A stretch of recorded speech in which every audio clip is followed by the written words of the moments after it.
혹시 이런 생각 해보신 적 없으세요? 공항 창밖을 보거나 머리 위로 비행기가 쌩 하고 지나갈 때요. 저렇게 많고 빠른 비행기들이 어떻게 허공에서 부딪히지 않는 걸까? 하고 말이죠. 겉보기엔 그냥 자유롭게 날아다니는 것 같지만 사실 그 뒤에는 정말 어마어마한 보이지 않는 질서가 숨어 있습니다. 오늘 그 비밀을 한번 파헤쳐 보겠습니다. 궁금한 건 바로 이거죠. 전 세계에서 하루에 뜨는 비행기가 거의 10만 대에 가깝다고 해요. 10만 대.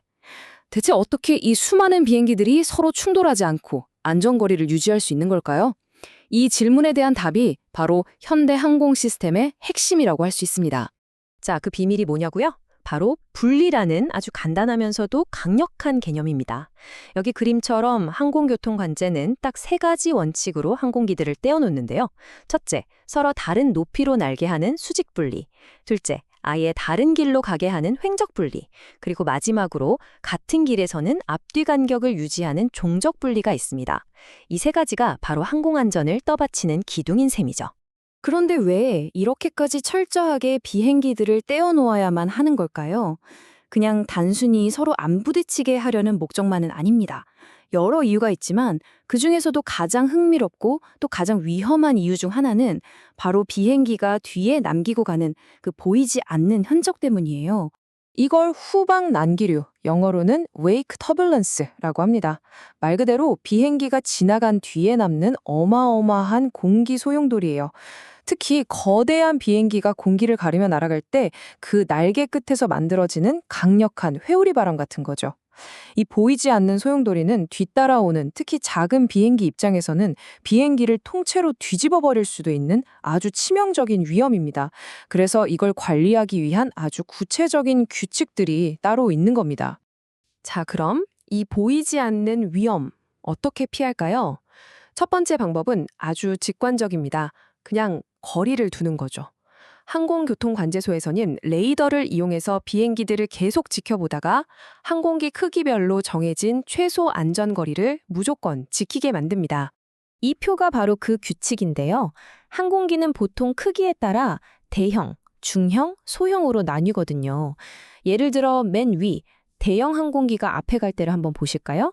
뒤따르는 비행기가 똑같은 대형기면 최소 4해리, 약 7.4km를 떨어져야 하고요.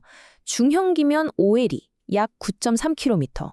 그리고 만약 소형기가 뒤따라온다면 무려 6해리까지 거리를 벌려야 합니다. 왜냐하면 뒤따르는 비행기가 작고 가벼울수록 더 위험하니까 더 멀리 떨어져야 한다는 아주 상식적인 원리죠. 6해리, 이게 어느 정도냐면요. 무려 11km가 넘는 엄청난 거리예요. 그러니까 작은 경비행기가 거대한 전보제트기 바로 뒤를 따라가려면 이 보이지 않는 함정을 피하기 위해서 최소한 11km 이상 떨어져서 가야 한다는 뜻입니다. 이 그래프를 보시면 훨씬 이해하기 쉽죠? 뒤따르는 항공기가 소형일수록 앞선 대형기가 남긴 강력한 후방 난기류의 영향을 더 크게 받기 때문에 필요한 안전거리가 확 늘어나는 게 눈에 떡 보이잖아요? 자, 그런데 이런 생각이 들죠. 레이더 감시가 불가능한 드넓은 바다 한가운데라던가 기술적으로 좀 낙후된 지역에서는 그럼 어떡하지? 하고요. 첨단 기술에만 기댈 수는 없는 노릇이니까요. 바로 이럴 때를 위한 두 번째 방법이 있습니다. 첨단 기술이 없을 땐 가장 원초적인 도구로 돌아가는 거죠. 바로 시간입니다. 스톱워치 하나만 있으면 되는 시간 기반 분리 규칙이 바로 그것입니다. 규칙은 정말 간단해요. 예를 들어 착륙할 때 대형 항공기가 활주로에 내리고 나잖아요. 그럼 뒤따라오던 중형 항공기는 최소 2분을 기다렸다가 착륙해야 합니다. 만약 뒤따르는 게 소형 항공기라면 대기 시간은 3분으로 더 늘어나고요. 이 몇 분이라는 시간이 짧아 보일지 몰라도 앞 비행기가 남긴 위험한 난기류가 활주로에서 충분히 흩어지는데 꼭 필요한 최소한의 시간인 셈입니다. 이륙할 때도 똑같습니다.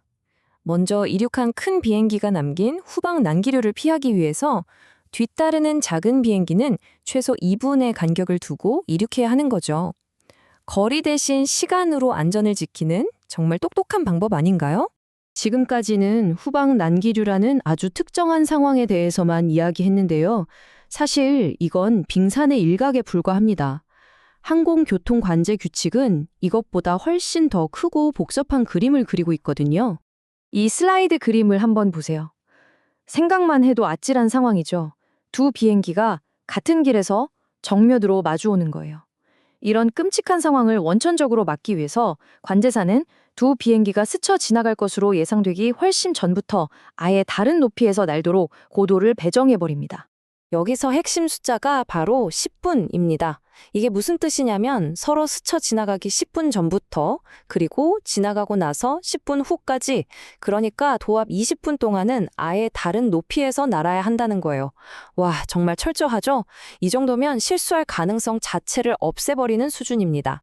결국 우리가 본 이 모든 것들, 거리, 시간, 고도에 대한 이 촘촘한 규칙들이 바로 우리 눈에 보이지 않는 하늘의 고속도로를 만드는 겁니다.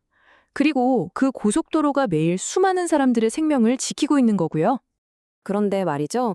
하늘은 점점 더 복잡해지고 인공위성 같은 기술은 계속 발전하잖아요. 그럼 앞으로 이 보이지 않는 고속도로는 또 어떻게 진화해야 할까요? 그리고 그 변화가 우리의 안전을 어떻게 더 단단하게 만들어줄까요? 이건 앞으로 우리 모두가 계속 지켜봐야 할 아주 흥미로운 질문이 아닐까 싶습니다. 좋아요하고 구독하는 게 사랑인 거 알고 있죠?